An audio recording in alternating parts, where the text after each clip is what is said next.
नमस्ते बच्चों, प्रश्नावली 42 में आप सभी का स्वागत है। और आज मैं आपको पढ़ाऊंगी वन पद से का छंद जो तुलसीदास जी द्वारा रचित है। तो चलिए आरंभ करते हैं और देखिए आज हम कौन सा छंद पढ़ रहे हैं। तो प्रश्नावली 42 में जो हमने छंद चुना है वह है शीस जटा और बाहु विशाल विलोचन लाल तिरछी सी बोहे और सखी रावरे को है। तो यहाँ पर जो मैंने अंडरलाइन किए हैं छंद को, तो या तो ये दो लाइनें आएंगी और या ये दो लाइनें आएंगी, इसीलिए मैंने पूरे के पूरे छंद का जो है यहाँ पर प्रसंग और व्याख्या की है। तो हमारा जो संदर्भ होगा वो वैसे ही होगा जैसे मैं अन्य छंदों में आपको पढ़ाई हुए हूँ। तो प्रसंग हम देख लेते हैं कि प्रस्तुत छंद में तुलसीदास जी ने ग्रामीण स्त्रियों के माध्यम से सीता जी के पति से संबंधित जानकारी प्राप्त करने का व सीता जी द्वारा संकेत के माध्यम से बता देने का वर्णन रोचक तरीके से यहाँ पर किया है प्रस्तुत पद में। अब हम व्याख्या देख लेते हैं। तो गोस्वामी तुलसीदास लिखते हैं, ग्रामीण वधवें सीता जी से पूछती हैं कि जिनके सिर पर जटाएं हैं, जिनकी भुजाएं और छाती विशाल है, जिनके नेत्र लाल व बोहे तिरछी हैं, जिन्होंने तरकस धनुष बाण संभाल रखे हैं, जो वन के रास्ते में भली भांति सुशोभित हो रहे हैं, जो बार बार आदर व भाव चाव के साथ तुम्हारी ओर देखते हुए हमारे मन को मोहित कर रहे हैं, हे सखी बताओ तो सही वे सांवले से तुम्हारे कौन लगते हैं।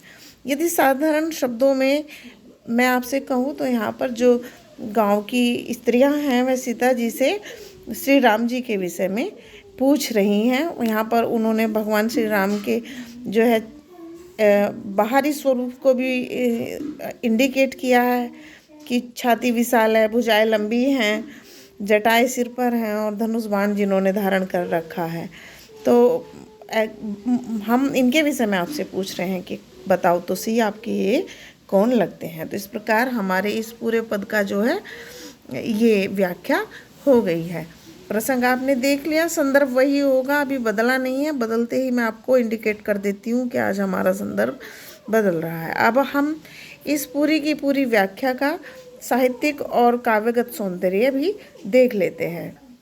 काव्यगत सौंदर्य के अंतर्गत यहाँ पर 2 पॉइंट्स बने हैं कि प्रथम तो यह है कि छंद में ग्रामीण वधुओं की स्वाभाविक उत्सुकता का सहज चित्रण हुआ है, यानी कि वह जानना चाहती है कि जो ये व्यक्ति आपके साथ चल रहा है वह कौन है।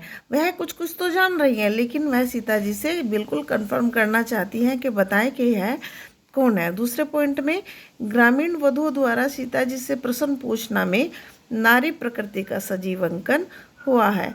ये नारी प्रकृति का मतलब जो महिलाओं के अंदर एक जिज्ञासा भरी प्रवृत्ति होती है कि ये कौन है, जरा पूछ तो लें, ऐसा करके जो है वो नारी प्रकृति कहलाती है। तो इस पद में या इस छंद में इसका सजीव अंकन हुआ है। यहाँ पर अब हम साहित्यिक सौंदर्य को देख लेते हैं कि पद में किस भाषा रस अलंकार का प्रयोग हो रहा है। तो भाषा प्रसंग के अनुकूल ब्रज भाषा का प्रयोग हुआ है छंद में, और श्रृंगार रस क्योंकि पति पत्नी के रूप में यहाँ पर एक नायक नायिका मौजूद है, तो इसलिए श्रृंगार रस का प्रयोग हुआ है।